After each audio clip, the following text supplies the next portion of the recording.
ក្នុងការរកស៊ីក្នុងការធ្វើអាជីវកម្មផ្សេងហ្នឹងមុខរបរនានាតែងតែ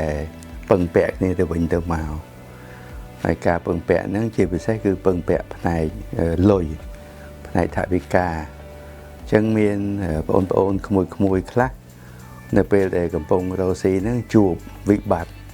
ផ្នែកថវិកាផ្នែកលុយកាក់ដើមទុនអីចឹងហើយពេលដែលមានបញ្ហាម្ដងហ្នឹងគឺថាយំអង្វរដើម្បីឲ្យអ្នកដែលគេមានលុយមានកាក់ហ្នឹងទៅជួយទៅចូលរួមជួយដើម្បីឲ្យការរកស៊ីរបស់ខ្លួនមុខរបររបស់ខ្លួនហ្នឹងបានងើបឡើងវិញអញ្ចឹងពេលដែលយំពេលដែលអង្វរហ្នឹងគឺថាសន្យាថាបើសិនបើអ្នកមានលុយហ្នឹងគេដាក់មកឧទាហរណ៍ថាដាក់ 50% អញ្ចឹងទៅដល់ពេលបានចំណេញនឹងចែកទៅវិញនៅប្រាក់ចំណេញ 50% ទៅឲ្យម្ចាស់លុយហ្នឹងប៉ុន្តែក្មួយបងប្អូនខ្លះនៅពេលដែលបានលុយចំណេញហ្នឹងមកកើតទៅជាមានគំនិតមួយទៀតគំនិតថា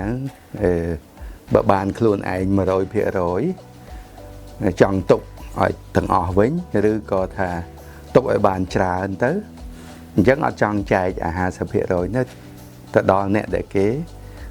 ជួយនឹងទេដល់អ្នកគេដាក់លុយនឹងទេអញ្ចឹងសួរថាហេតុអីបានជាមានគំនិតនឹងកើតឡើងថាមានគំនិតនឹងកើតឡើងមកវាមានសេចក្តីកំណាញ់នៅក្នុងខ្លួនយើងនោះវាមានសេចក្តីកំណាញ់នេះវាចេញមកហើយសេចក្តីកំណាញ់នៅក្នុងពាក្យពុទ្ធសាសនាហៅថាមច្ឆរិយៈបាទមច្ឆរិយៈហ្នឹងវាជាសេចក្តីកំណាញ់កាលណាមនុស្សដែលមានសេចក្តីកំណាញ់អញ្ចឹងគឺវាបាត់នៅចក្ខៈវាបាត់នៅការលះបង់អញ្ចឹងអត់ចង់ឲ្យគេបានទេគឺចង់តែធ្វើឲ្យតែបានខ្លួនឯងហើយពេលដែលមានបញ្ហាហ្នឹងគឺថាវល់គេឲ្យជួយដោយសុភាសិត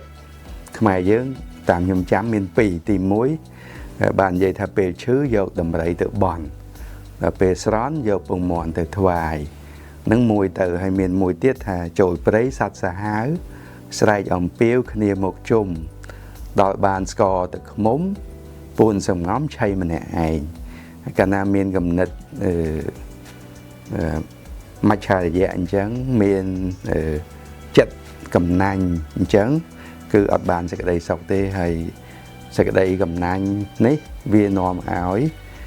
បាត់ណានៅកតញ្ញូកតវេទីវាបាត់នៅពាក្យសច្ចៈវាទៅជាមនុស្សដែលក្បត់ម្ល៉េះហើយធ្វើឲ្យអាជីវកម្មរបស់គាត់របស់ដែលអ្នកមានសេចក្តីកំណាញ់ហ្នឹងនឹងធ្លាក់ចូលទៅក្នុងវិបត្តិក្នុងអាជីវកម្មដែលក្នុងពុទ្ធសាសនាហៅថាអាជីវវិបត្តិពេលហ្នឹងហើយដែលធ្វើឲ្យការរកស៊ីហ្នឹងវាអាច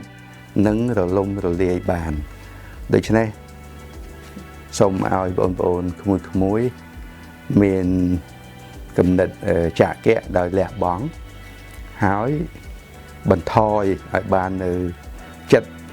កំណាញ់ហើយធម្មច្ឆរិយៈហ្នឹងឲ្យបានច្រើនដើម្បីបានសេចក្តីចម្រើនដើម្បីបានជាប្រយោជន៍ដល់ខ្លួនឯងដល់សង្គមដល់ធម្មជាតិផងឲ្យបានសេចក្តីសុខ